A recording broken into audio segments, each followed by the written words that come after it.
خب دوباره یه بخش دیگه، یه بخش داغ دیگه از برنامه جام جدید.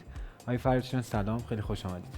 منم خدمت شما همکارای خوبتون که زحمت دارم کشم و همطور مخاطبینتون عرض سلام و ادب دارم. وقتی جوادی رو دیدید خوشحال شدید؟ یه ذوقی دیدم چشمتون. من دو سه چیزو هیچ موقع فراموش نمی‌کنم. یک، ترک بودن خودمون.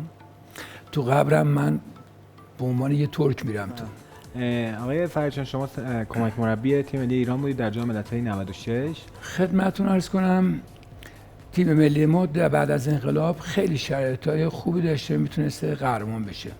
از جمله سال 96 که شما اشاره کردید، شاید کمتر رسانه به این مسئله که من خدمتتون میخوام بگم اشاره کنم.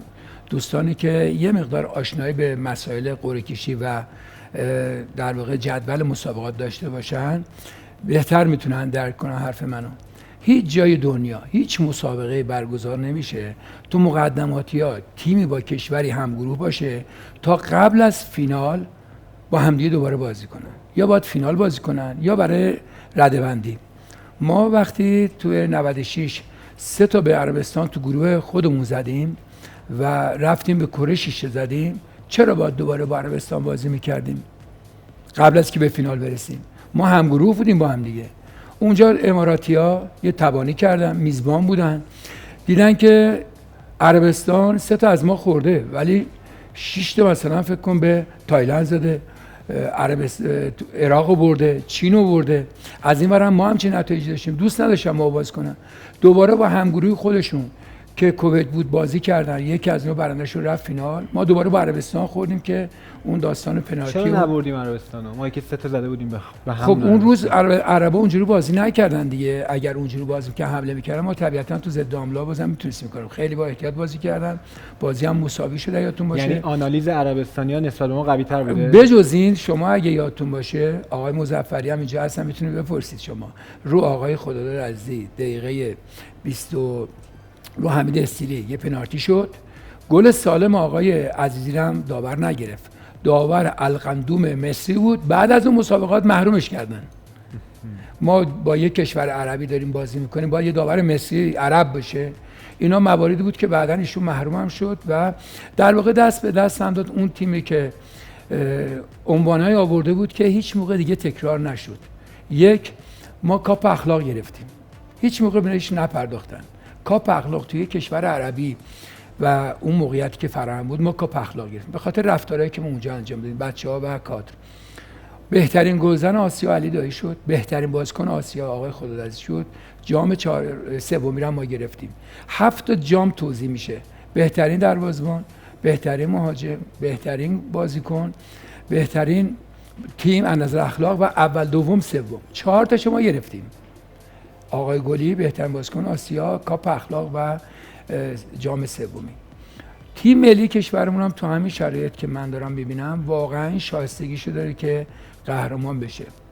ولی رفتارهایی داره انجام میشه که هممون رو نگران کرد. من یه سوال بپرسم قبل اینکه برسیم به تیم ملی الان، چون صحبت از بهترین دروازه‌بان شد، نیما نکیسات خیلی خوب بود. یعنی تو اون تورنمنت تا قبل از بازی عربستان که ما تو ضربات پنالتی تعویضش بکنیم، چیزایی که یادمه از نظر پوان خیلی بالا بود، حتی بالاتر از محمد دایه.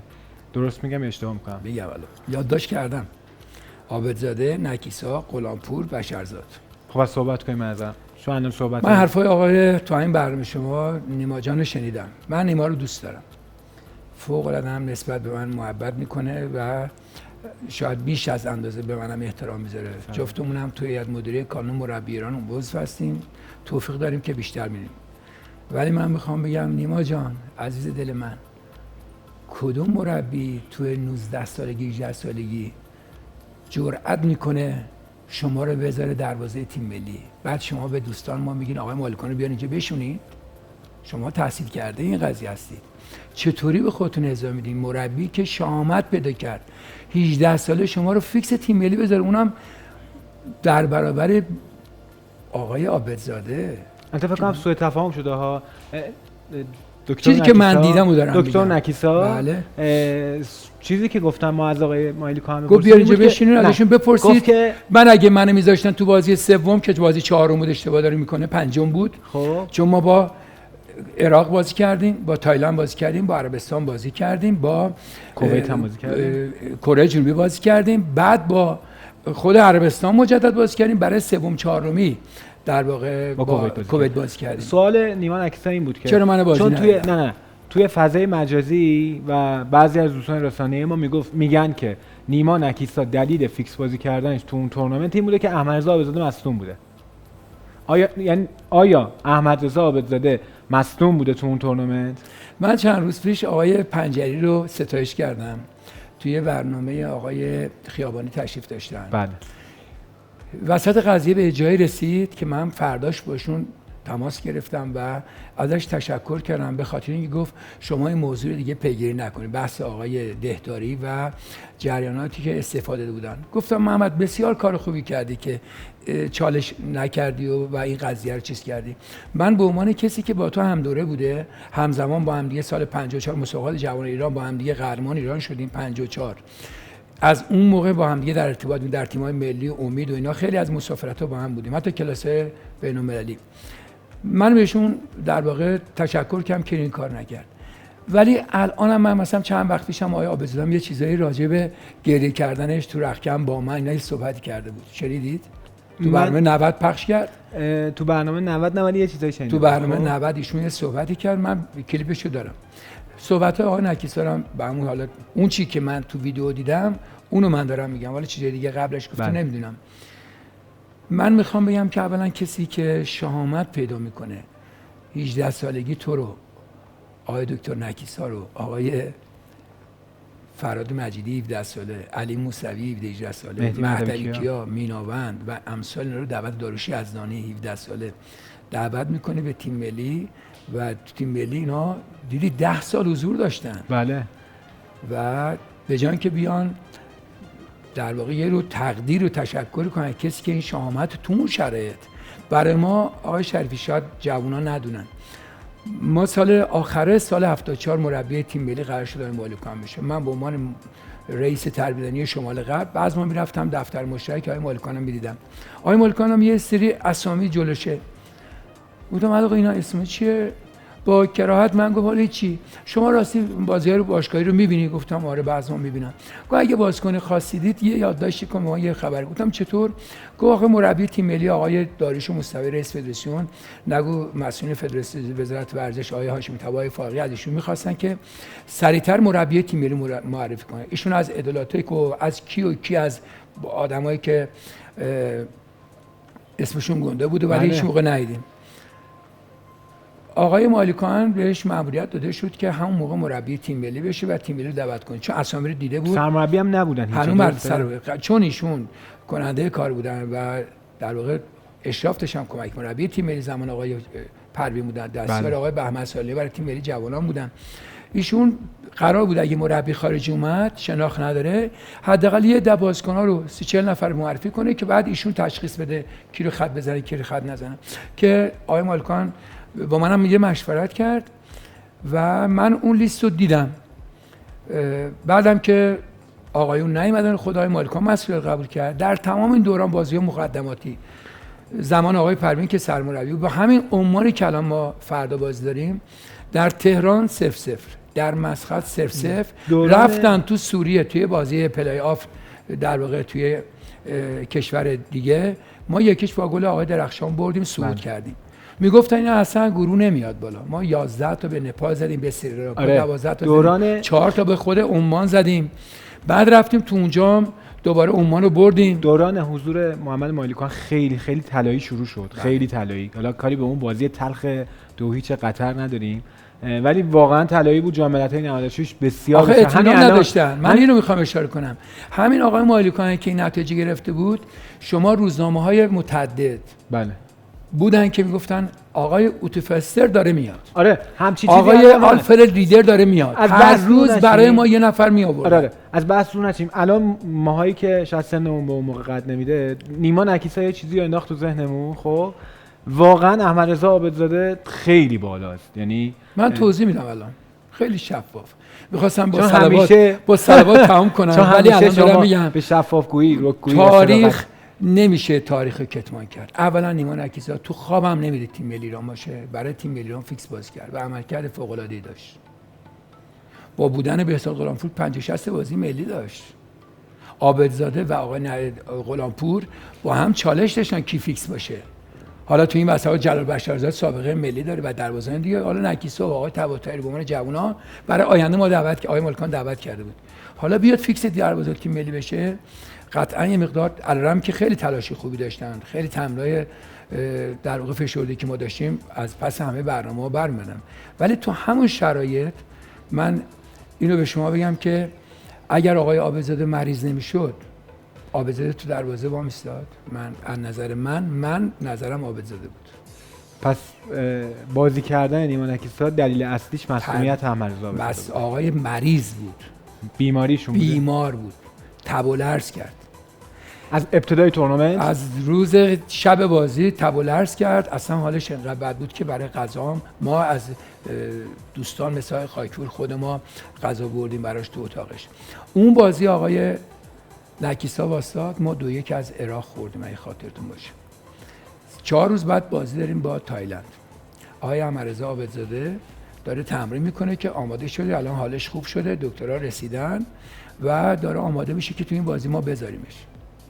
احمد رضا عابدزاده که من خیلی هم دوستش دارم مثل خود نیما، دستکش نپوشید، لباس مجهز نداشت، اومد تو دروازه همینجوری گرم کرده اینا، یه شوت زدن، این انگشت دستش که گفت ایشون شکسته نشکست، ایشون دستش در رفت. من همونجا جا انداختم، ولی با توجهی که جا انداختم ورم کرد، دستکش توش نمیرفت.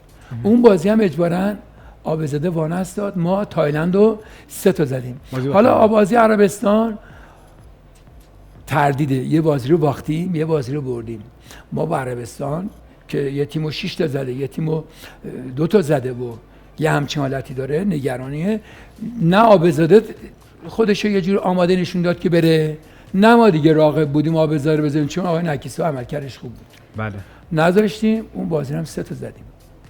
طبیعتا بازی بعدم همه فکر کردیم، ما تیمی که موفق بوده رو تغییر نمیدیم. اونجا که تیم باخته بود ما 3-4 رو تغییر دادیم. آقای میناوند رو گذاشتیم، نعیم صدابی رو گذاشتیم جای آقای دین محمدی، آقای اکبر یوسفی. تیم شرایطش عوض شد. حالا دیگه این دفعه ما با آقای نکیسا به خاطر عمل کردش، علیرغم که عمل کردش ایشون خوب بود، ولی یادمون نره آقای نکیسا تو هم مرحله که تو جلو عربستان بازی کرد 5 تا گل خورده بود. 2 تا از عراق، یه دونه از تایلند، 2 تا از کره. ما 6 تا کره بود. بله 2-1 باختیم. یادمون نره، فکر نکنیم که بسته بود. 5 تا گل خورده بود. با این حال ما بازم بازی عربستانشون رو داشتیم. داره بازی به دقایق پایانی میرسه. آقای مالکان برای اینکه آقای نکیسا یهو فکر نکنه که ما داریم عوض میکنیم، من آقای عابدزاده رو آقای مالکان گفت ببر تو رختکن. چقدر کار خوبی بوده این کار. تو ابوظبی هم که ما الان بازی تیم ملی تو ابوظبی یه رختکن داره از استودیو شما یه ذره بزرگتر، چمن مصنوعی، بردم اونجا گرمش کردم. ایشون گریه کرد. چرا با من اینجوری شد؟ من شما یه کاری کردید. یه مشکلاتی هم با آقای، من نمیخوام اشاره کنم، فقط گذری میگم، با آقای عابدزاده و آقای نکیسا با هم داشتن. توی تیم بودن، مشکلاتی با هم دیگه از نظر کوریای خودشون داشتن.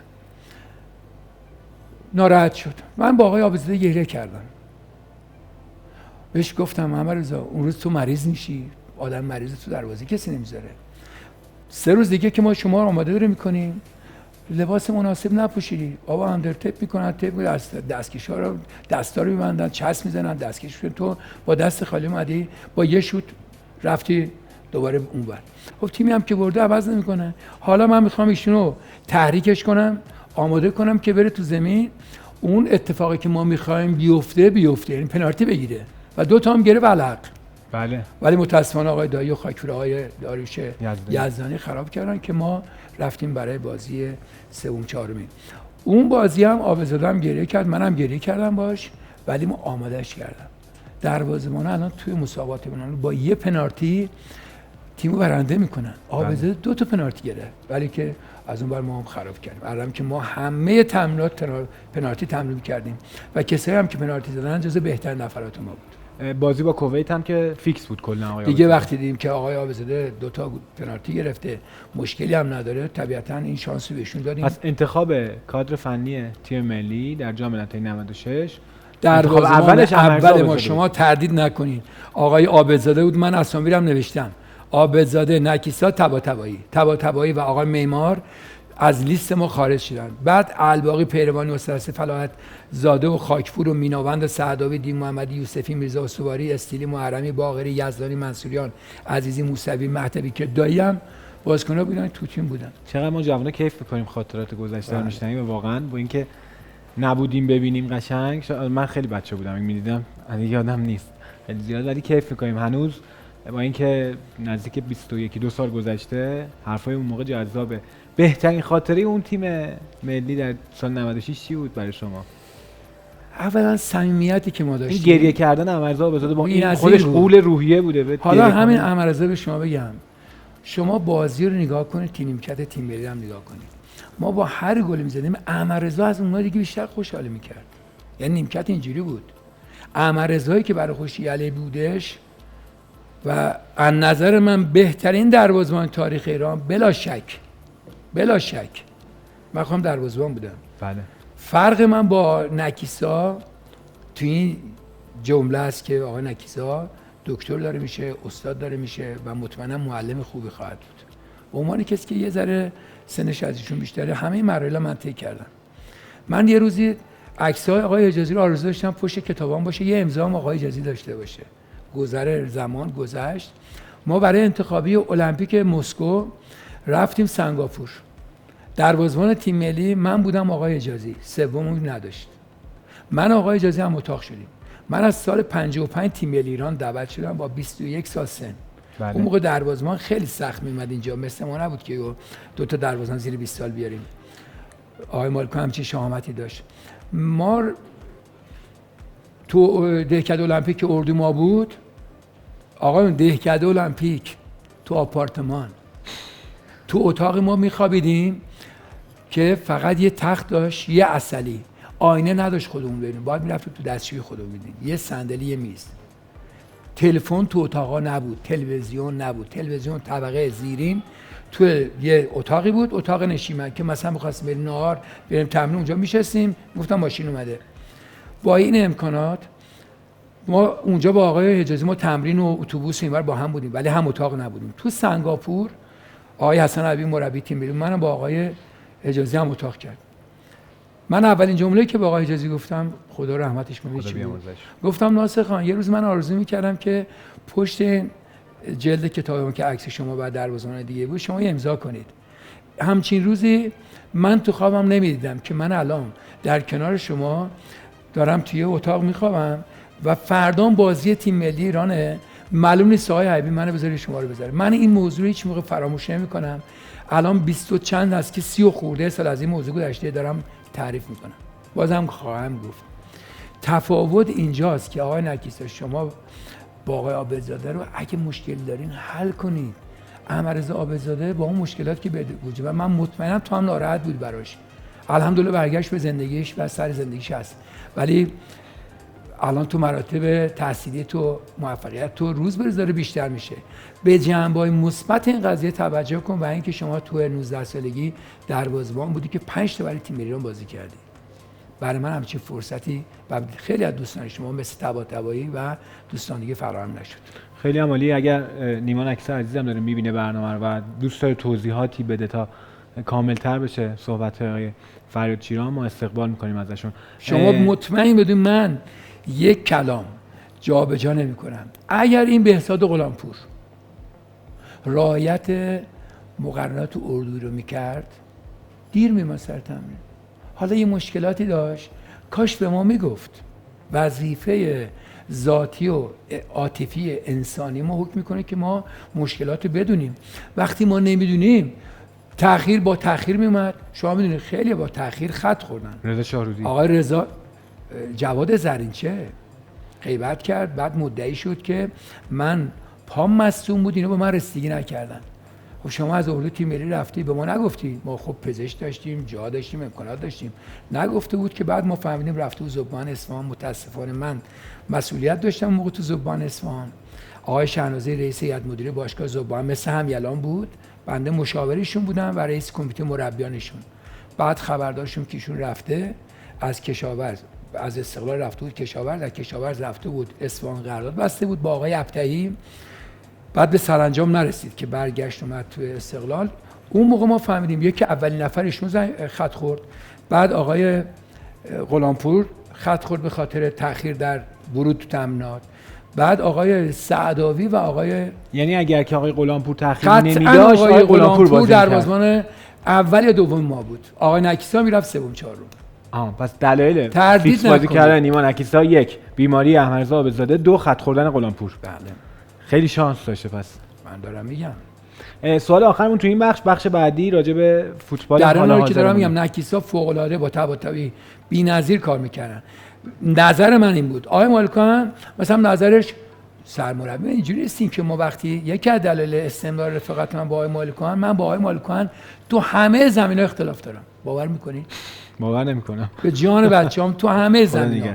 دوست دارم شما از مربیای ملوان، از مربیای سوای قم، از مربیای سایپا که اونجا بودیم، از همکارای ما تو پیکان، تو هر باشگاهی که با این مالکان بودیم، من راجع ارنج، نوع تمرین، نوع تغذیه، ورود خروج اختلاف نظر، ولی اختلاف نظرم بین من و ایشونه. فردا نمیرم مصاحبه کنم تیم باخت بگم من میخواستم آقای نکیسا تو گل باشه، این بگه نه اینجوری. درسته. بین خودمون تضاد هست ولی تو خودمون هم هست. حرمت‌ها نگه داشته میشه. کاملا درسته. ما سوال آخرمون تو این بخش خیلی از کانداکتورم رد شدیم. درسته که بین دو نیمه بازی ایران و کره در حالی که ما 2-1 عقب بودیم، آقای مالیکان تو رخیان گفتن 5 تا دیگه میزنیم. آقای مالکان انقدر انرژی خوبی نسبت ایمتاش و من یادمه که اصلا وقتی رفتیم تو زمین عوض شد و همه گفت نگران نباشید، همه مسئولیت با من. بازی عراق هم اینطور بود. نه میگن که دقیقاً گفتم ما 5 تا دیگه میزنیم. ما 4-5 تا دیگه میزنیم و همین اتفاق هم افتاد. آره 5 تا دیگه زدیم و 6 تا بردیم. ما یکم هم گذشته، سریع بریم یه آیتم ببینیم. با کوروش معصومی اونجا هستیم با شما. ادامه صحبت‌های فرشان که راجع به حال حاضر فوتبال ایران خیلی جذاب خواهد بود. کوروش معصومی عزیز سلام. عادت ندارم اینقدر آروم ببینم. سلام و مهربون گفتم. تیم کرانچار باخت. برد 5 تا زد. بازی قبلیشو چی؟ باخت. بازی قبلی باخت.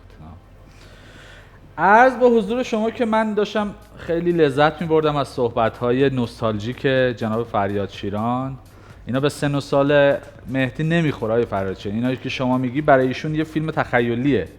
من باید بشینم اونجا و هم دیگه در مورد گذشته حرف بزنیم در دل. این عشق حاشیه، عشق این که گذشته‌هایی که ندیده بدون قبل از به دنیا آمدن زندگی چجوری بوده. خوب بوده مهدی. عرض به حضور شما که بریم بخش عکس‌های منتخب امروز. به منم راستی امروز گفتن تو این ور وایسا نور بهت بباره. حالا ما وایسادیم دیگه، ولی بعد فردا دوباره میرم همون ور، نور بیاد اون ور بباره. آخه این الان شد اینقدر عکس. آره این بچهای دروازه‌بانا دخیا و دارن پرتاب بیرانوند رو میبینن که متر زده بود یه جا، مثل این که چند متر پرتاب کرده؟ نزدیک 70 متر. نزدیک 70 متر پرتاب دست بیرانوند بوده. اینا نمیدونم، ما این چیزا برامون اینجا عادیه. اینا میشینن میبینن و یه چالشی شده واسه شون. فکر کنم مد نشه دیگه، خدا رحم کنه. از فردا همه دروازه‌بانا سعی میکنن پرتاب کنن ببینم که چقدر میفته. ادرسون و آلیسون بکر و آلیسون بکر و دخیا. من به سیاوش گفتیم که آقا این عکس‌ها رو زوم نکن دیروز، الان دنده یه کف دست نون بربری برامون عکس گذاشته اینجا. اب نداره، بریم عکس بعدی رو ببینیم. گودی این دیگه کوچیک. آخه این از این عکس‌های گوگلیه. این تماشاچی لبنانیه، فکر میکنم از میدون جنگ اومده، قشنگ کامل نشسته اینجا. اصلا اونجا تو لبنان یه سریاشون میگن به دنیا میان اینجوری ان، اصلا کلا با این لباسا میان. خیلی هم بامزه و خوش تیپ و باباش احتمالاً هنوز مونده تو جنگ، گفته دخترم برو من برمیگردم. بله اینم یه عکس بامزه با اون کلاه خوشگل و لباس نظامی هم تنه بچه میکنی نظامیتش از بین میره. عکس بعدی. اینم اومدن یه تلگرام و گراف درست کردن ورزشکاران. اینا دیالوگای بین آیه برانکو و کیروش، تخیلات من دوستانه. برانکوشو بخونم، شما کیروشو بخون. بله بخون. آقای کیروش هستی؟ آره عزیزم، خودت که میدونی من برای تو همیشه آنلاینم. عشقم. آقا ما رو حلال کن. چرا؟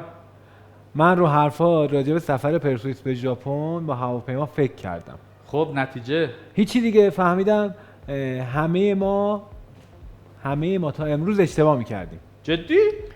آره ما مقصریم. چرا؟ چون ما اگه تو فینال لیگ قهرمانان مثل مردم یمن لنگ می‌بستیم با نون خشک می‌خوردیم، چی؟ نمیدونم. تو نه تنها عراق بلکه اسپانیا رو هم می‌بردی و قهرمان جام جهانی می‌شدی. خب تو اون وقت اسپانیا پرتغال نه دیگه بردی چیزی برای 7 نیست. جد آباد نه، ما کافیه. نه، دیگه چیزی آنگولا نیست. رو شنیدم بردی. برام نه. ببین نه بیا اینجا ادامه صحبتاشو هم آقای بگی. کفاشیانه که داره میخنده. آقای کفاشیان که از اول تا آخر اون که آقای کفاشیانه. بعد اون وقت انجابش کیروش میفته رو دنده کیروشیش، میگه خب برانکو عمو حالا برامون تعریف کن از فتح الفتوحاتت، ببینم چیکار کردی تو جام جهانی. نه دیگه تموم عمو شد. ببینه اینجا نه. دیگه تموم میشه. دیگه تموم شد. چون اینجا ما باند مهدی شریفیه اینجا قطع میشه. اسمش چی اینجا بود؟ بعدش. پیام سازمان و بچهای خبر ورزشی. پیام خیلی سازمان یعنی از تلویزیون اینو سازمند. پیام پیام سازمند. کدوم از اون بچه‌های کاریکاتوره؟ خبر اون ورزشی. کاریکاتوره که نه، بیرانوند این بخش داشت. آخره چته. نه اینه که نداره، اینا که چیزی نیست. پیام سازمان بود، بچهای خبر ورزشی خیلی خوش‌ذوق و خوشیده. خیلی خیلی جالب بود این چت آقای کیروش و برانکو. خیلی، یعنی مهدی الان حال کرد. وای ما سریع با توجه به اینکه می‌خوایم صحبت کنیم با آقای فریاد شیران، سریع میریم گل‌های جام ملت‌های سال 96 امارات رو می‌بینیم و برمیگردیم. من قول میدم این بخشمون خیلی جذابه. پس منم هیچ جا نمیرم، همینجا هستم. حالا که اینجوره. چه گل‌های زیبایی بود. من این وسط داشتم نگاه می‌کردم، علیرضا منصوریان چقدر بازیکن خوش تکنیکی بود. یادی هم کردیم آقای فریاد شیران از بازیکن تیم ملی ایران در جام ملت‌های سال 96. آقای فریاد شیران، برسیم به بخش‌های جذاب برنامه جام جدید. تو این چند روز صحبت آقای کیروش خیلی ریاکشن‌های مثبت و منفی زیادی داشته.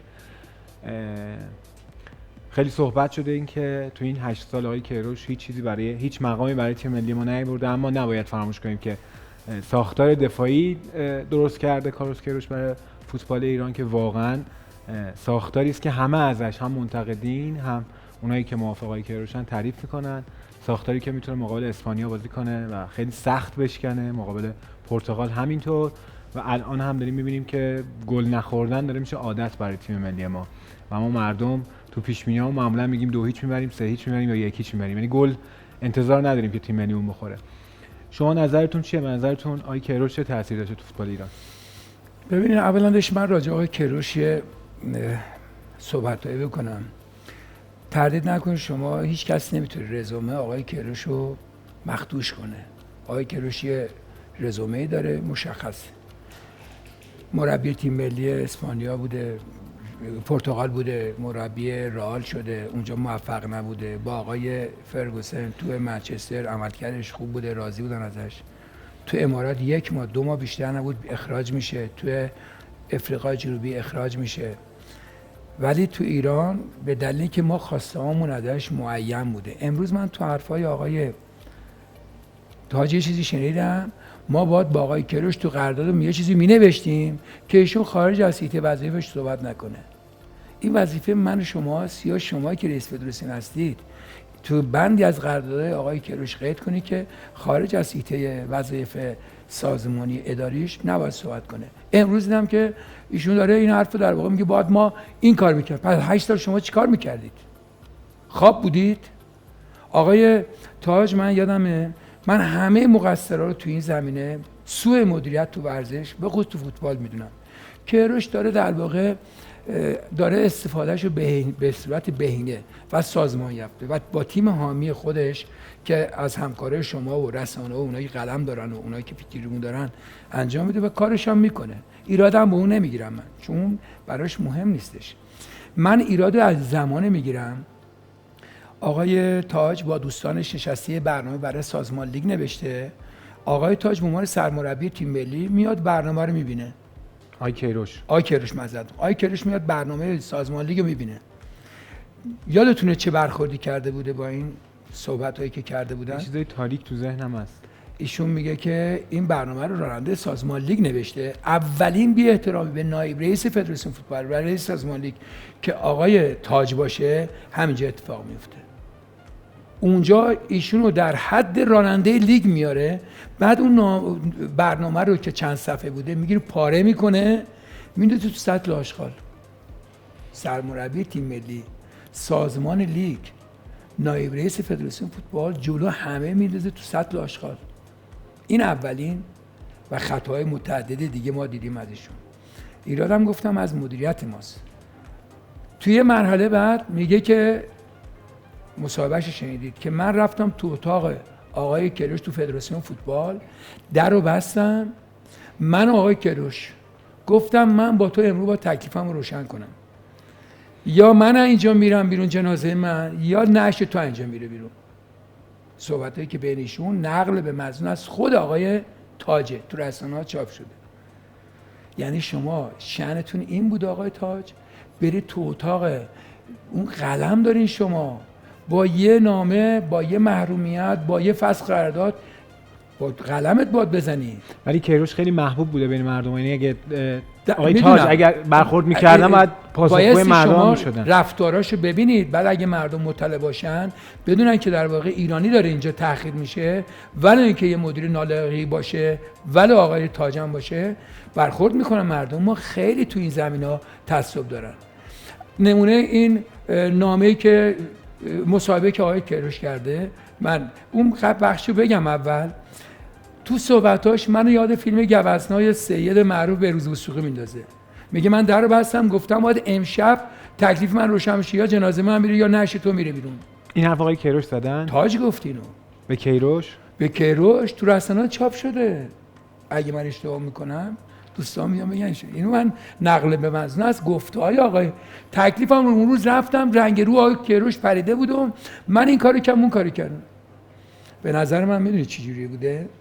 عین همین داستان فیلم سید به هنرپیشه اصلی میگه بابا لامصب تو جلو زن بچه‌م حداقل آبرو من نبر، بذار من یه مش بهت بزنم بعد تو هر کاری خواستی بکن. فیلم سیدو که الان ندیدم. ایشون هم برو ببین فیلم گوزن، فیلم کنه هست دیگه. بله. ایشون در واقع فکر کنم این کاری کرده، برای همین دندونه اینو تا آخر شمرده، برای همین بیانیه میده. صبح جام جهانی یادتونه بازی همه خوشحال، رهبر انقلاب پیام میده مردم راضی هستن از نتایج، علیرغمی که تو آمار اطلاعاتی که فیفا میده ما تو عملکرد جز آخرینا هستیم. فیفا نه اینکه دوستانش میدن، عملکرد ما نسبت به تیمای حتی آسیایی خیلی کره و ژاپنیا شما دیدین که خیلی پایین‌تر بود، ولی مردم خرسند بودن. ما به مردم احترام بذاریم، نظرشون برای ما محترمه. ولی تو همون موقع کامو به همه تلخ میکنه. آقای میرساقی باهاش صحبت میکنه، اونجا خط نشون میکشه برای مربی تیمی که طرفدار داره پرسپولیس. و 50% مردم اینا طرفدار اون تیمن دیگه. من نمیخوام البته من بازیکن استقلال مدیر عامل باشگاه استقلال بودم، ولی اونا مخاطب دارن دیگه. شما چرا این درگیری‌ها رو داری رسانه‌ای میکنی آقای کیروش؟ اونجا این کارو کرد. حالا توی مقدماتی‌ها ما با تیمای معمولی ویتنام و نمیدونم یمن بازی کردیم، $6000 هم پاداش گرفتیم. بعد میام همچین صحبتایی میکنیم چرا اینا با فرست کلاس رفتن. آقای کیروش شما برای در پیتی ترین تیمای دنیا با فرست کلاس رفتید، با توگو بازی کردین، $6000 پاداش گرفتین. همین آقای حسینی که بغل دست آقای شما وامیسته حرفم نمیزنه، ایشون 15 میلیون خورده پاداش گرفته برای بازی توگو. چرا؟ اونجا اختفاش نیست، اونجا مردم ما از گرسنگی نمیمیرن، اینجا میمیرن. حالا دوستان رسانه اومدن اینو درست بکنن. جدیدن یه صحبتی کرده و گفتن ترجمه درست نبوده. شما اومدی ابروشو درست بکنی، به نظرم چشم زدی کور کردی. آقای کیروش شما این حرفی که زدی بازیکن‌های تیم ملی ما مترجم اشتباه کردی، مردم ایران رو نگفته. بازیکنان تیم ملی و کادر تیم ملی در مضیق هستن. من از اون دوستانی که تو اونجا هستن، آقای احمدی، دوستانی که دوربین دستتونه، آقای دوستانی که اونجا هستن، توتونچی و اون آقای یکتامران، برید از هتلی که اونها هستن تو رو خدا از میز غذاشون. من به عنوان کسی که قبل از انقلاب، بعد از انقلاب، به عنوان بازیکن، به عنوان مربی تیم ملی امید، مربی تیم ملی بزرگسالان همراه با تیم ملی رفتم، تازه امکانات اونجا اصلا الان به اونا قابل قیاس نیست. به شما به جرئت بگم حداقل 10 نوع سالاد، 10 نوع دسر، 20 نوع میوه، 20 نوع غذا اونجا هستش. بعد ایشون حالا اومده گفته که بدتر کرده، مردم ایران گرسنه نیستن، ما در مضیقه هستیم. شما چه در مضیقه هستی که همین برای 2 تا بازی معمولی تو گروهی که اصلا مشخصه نفر $6000 پاداش گرفتید، بعد میاد اینجوری خراب میکنید؟ یعنی الان تیم ملی ما توی کفر داره زندگی میکنه، تو هتل 5 ستاره نیستن. بدتر از اون همین آقای تاج اومده صحبت کرده که آقای داوود عابدی تو برنامه شبکه خبر که شما عملکردتون عذرخواهی میکنم مثل تیم اسپانیا، بیاین شما یه اقدام میکنید. صحبت این که با یه باشگاه قرارداد بسته، شب مسابقه که شانس قهرمان داشتن عوض میکنن. شما در هر مسابقه آقای کیروش هر روز داره میره استرالیا، داره میره کره، داره میره آفریقای جنوبی، داره میره مکزیک، داره میره کلمبیا. هر روز ما این حرفا رو داریم میشنویم. یکی نیست بیاد تکذیب کنه. نایب رئیس فدراسیون فوتبال اومده تو امارات که با ایشون مذاکره کنه. فعلا گفته صبر کن تا نتیجه بریم. خب اینا خودش اشکال داره. تمام دنیا با این مسائل اصلا اجازه نمیدن. حالا همین آدم آقای عابدین وقتی اینو میگه، در کمال وقاحت رئیس فدراسیون فوتبال به کسایی که منتقدش هستن میگه اینا مغرضن یا جاهلن. آقای تا جاهل خودتی، مغرضم خودتی نسبت به مردم ایران، به اونایی که کارشناسی دارن میکنن تو این فوتبال. شما همون آدمی هستی که من متنی که برای دادگاه فرهنگ رسانه نوشتیم من برای اطلاع دوستان بگم. ایشون شکایت کرده به دوستان فدراسیون اگر بخوان میتونم بیان روی متن شکوایه آقای این متن دادگاه است، من آوردم. من شکایت کردم، ایشون باید ثابت کنه من آقای مالکو هم معاند و دشمن نظام هستیم. متن شکایت ایشون اینجوریه: شکایت از آقای آقای مایلکوان و نادر فرشان در مصاحبه با خبرگزاری‌ها نسبت به توهین و افترا به مسئولین فدراسیون فوتبال و مقامات قضایی اقدام کردند. در شرایطی که تیم ملی فوتبال جمهوری اسلامی ایران با صعود به جام جهانی شرایط ویژه رو در جامعه به وجود آورده. شرایط ویژه میدونید یعنی چی؟ یعنی مردم در رفاه و آسایش هم به خاطر نتایج تیم ملی هیچی گرون نشده. وعده که با عناد، عده‌ای با عناد مفرد معانده، دشمنیه، معاند و دشمن نظام. عناد و دشمنی نمیتوانند پیروزی‌های جمهوری اسلامی ایران رو در عرصه‌های بین‌المللی و جهانی ببینن. دست به تخریب زده و با نسبت دادن موارد ناروا به فدراسیون جهت تضعیف موفقیت‌های نظام جمهوری اسلامی ایران برآمدن. و بعد شکایت دارم رسیدگی کنید، تحقیق کنید، قرار مناسب تفهیم اتهام بشه. همین رو نوشته. آقای تاج اونجا ما رو متهم به این میگن حالا مخالفینتون رو میگی مغرض و جاهل. اونایی که از شما انتقاد میکنن جاهل شدن، نادانن. شما آقای تاج این بلا رو سر ما آوردید. کیروش وظایفش باید قانونمند میشد، طبق قراردادش بایستی هیته وظایفش مشخص میشد، خارج از وظایف فوتبالیش نمیپرداخت به مسائلی که هر رو داره میپردازه. نمونه بارزش هم که اومدن اصلاح کردن مترجم و مقصر دونستن، تو این 8 سال مقصر نبوده. الان میگن که بچه‌ها در مضیقه هستن، بازیکن‌های تیم ملی امکانات براشون نیست. آقا تو رو خواهد بریم فیلم تهیه کنین مردم بدونن اینجوری نیست. $6000 بابت 2 تا بازی شما پاداش گرفتی نفری، $12000. پول کمیه؟ پول اتوشویی و دندونپزشکی و ماشین در اختیار اینا کمه برات؟ شما یه مسافرت به من بگین آقای کیروش که شما با فرست کلاس نرفتید، من حرفای شما رو قبول میکنم. نهایت امرم اینه که به نظر من کمپی که ایران در قطر داشت بهترین کمپ حال هزار دنیا، اسپایر، بایر مونیخ و تمام تیم‌ها بی‌نظیره. همین الان یه فردی به نام آقای مهرداد مسعودی، بله، ایشون ما تو کانادا رفتیم بازی دوستانه با تیم ملی رفتیم کانادا بازی کرد، ایشون دیدیم چه خدماتی کرد. بعد با همون ارتباط با فدراسیون جهانی الان نماینده رسانه فیفا مستقر در قطره. همون آدمیه که مشتای گره کرده دستیار آقای کیروش که بعد تیم پرسپولیس باخت مشتش گره کرده بود افشا کرده. چقدر شما شنیدید که سرمربی تیم ملی فوتبال کشورمون اسم این آقا رو چندین بار آورده؟ یعنی آقای مهرداد مسعودی اینقدر برای شما مهمه؟ آقای کیروش شما چیزایی مهمتر ندارید راجع این مسائل صحبت کنید؟ همین امروز من عکسی دیدم از آقای مهرداد مسعودی همراه تیم ملی امید آقای اسیلا کرانچا با بازیکن‌ها رفتن از یه موزه اونجا تو قطر، ایشون هم زیر پا اونا نشسته عکس گرفت. یعنی خدمات کرده. 17 روز تو قطر بودن با بهترین امکانات. شما همین تو حرفای آقای تاج شنیدید، گفته که ما پاداشا رو به موقع دادیم، امکانات عالی بوده، فلان بوده، بازم وظیفه داریم بکنیم. پس حرفای آقای کیروش با این حرفایی که شما میزنید چرا تضاد داره؟ یا شما دارید دروغ میگه یا کیروش. دو حالت دیگه. ایشون گفته ما همه امکانات پاداش اینا رو دادیم، همه بازی تدارکاتی اردوها بی‌نظیر بوده. آقای کیروش داره میگه دیگه مردم ایران گرسنه و گرفتار نیستن، ماها در مضیقه هستیم. کدومتون داره راست میگه؟ ما کدومو باور کنیم؟ و اشکال هم میرسه به خود آقای تاج. یه روز آقای کفاشیان با لبخندای ایشون ورزشی هستن ولی بیگانه با فوتبال. دوستان من دبیر فدراسیون پینگ پونگ بودم، دبیر فدراسیون تیراندازی با کمان بودم، نایب رئیس فدراسیون هندبال بودم، مدیر عامل باشگاه استقلال سال 64 65 بودم. من 30 سال توی وزارت ورزش مسئولیت داشتم، کار کردم. من دیگه وارد به این مسئله هستم. آقای تاج فوتبالیست هیچ موقع نبوده. هیچ موقع نبوده.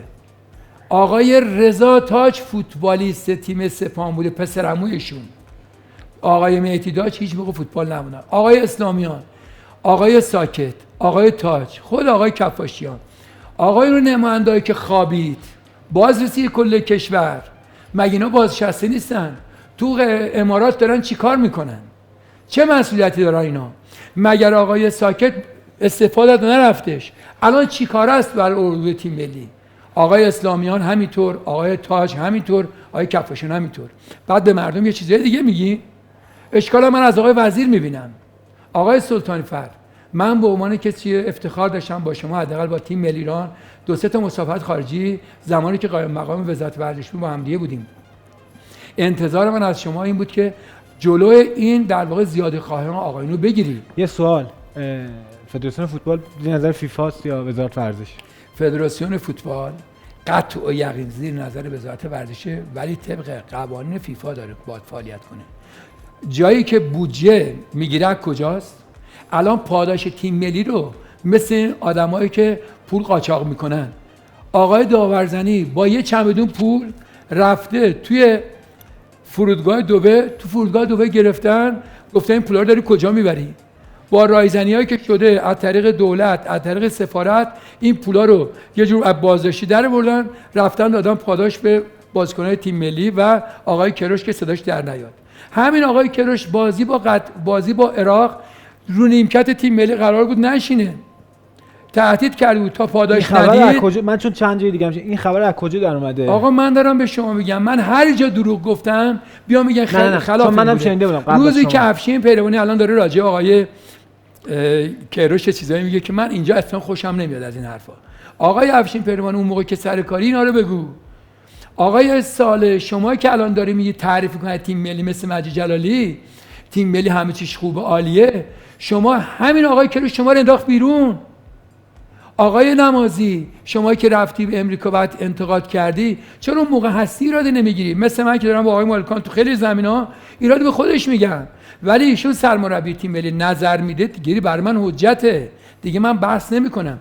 الان شما آقای والیزاده، آقای ترابیان، آقای مقدس، آقای نبی، آقای پیروانی کجا؟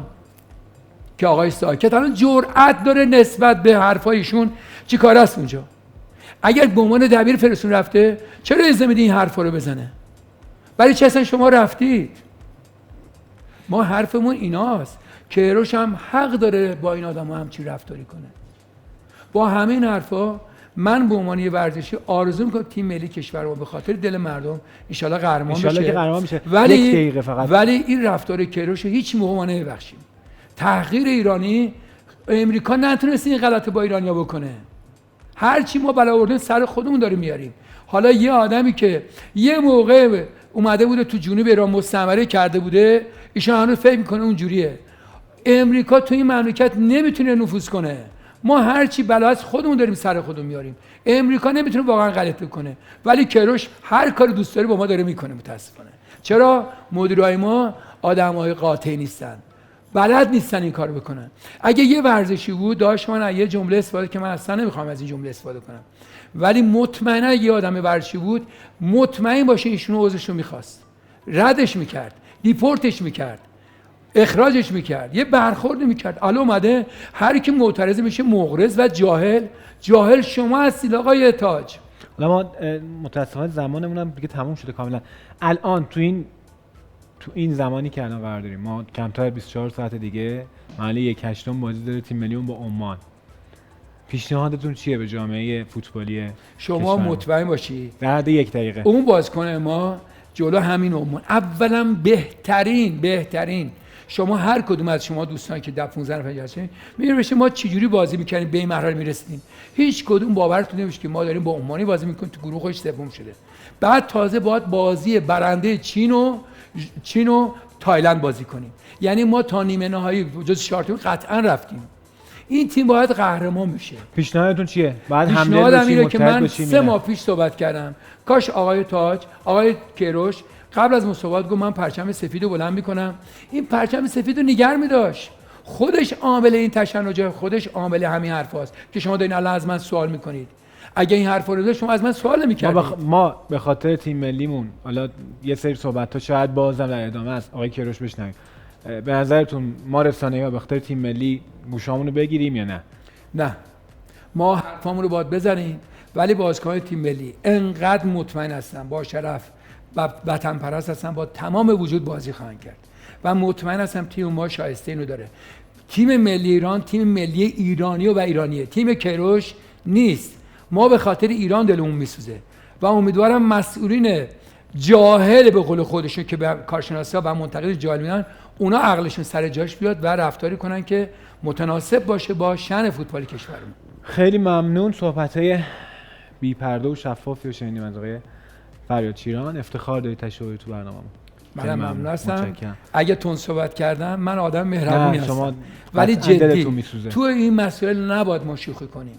آقای کفاشیان با خنده‌هاش اعصاب ما رو خورد میکرد و آقای تاج به جای اینکه بیاد اشتباهش رو جبران کنه داره حمله میکنه. حمله به کی میخواد بکنی؟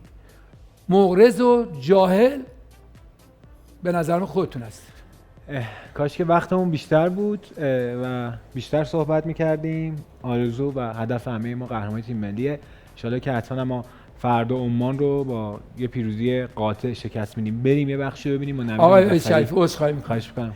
من برم یه پرده اونورتر. اگه ما تیممون قهرمان نشه چه اتفاقی میفته؟ ان شاءالله که میشه. آرزو میکنم. ولی اگه نشه چی؟ آیا شب و روز ما سیاه میشه؟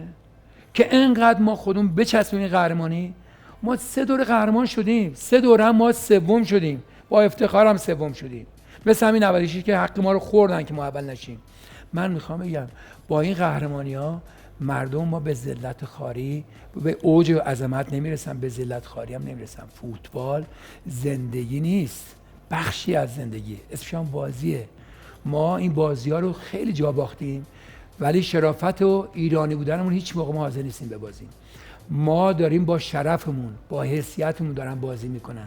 وقتی سرمربی تیم ملی ایران یه جور صحبت میکنه که مردم رو در فقر و فلاکت هستن، ما مشکلات خودمون داریم ولی جلوی غریبا چک میزنیم به صورت خودمون که قرمز نشون بدیم خودمونو. حالا شما بعد میگی بازیکن ملی ما در مضیق هستن. ما این قهرمانی به این شکل نمیخوایم در حالی که شایستگی رو داریم. خیلی ممنون. صحبت‌های واقعا رک بی پرده از آقای فریاد شیران عزیز. سریع بریم ما یه بخش رو ببینیم و نوید مظفری عزیز در خدمتتون هستیم.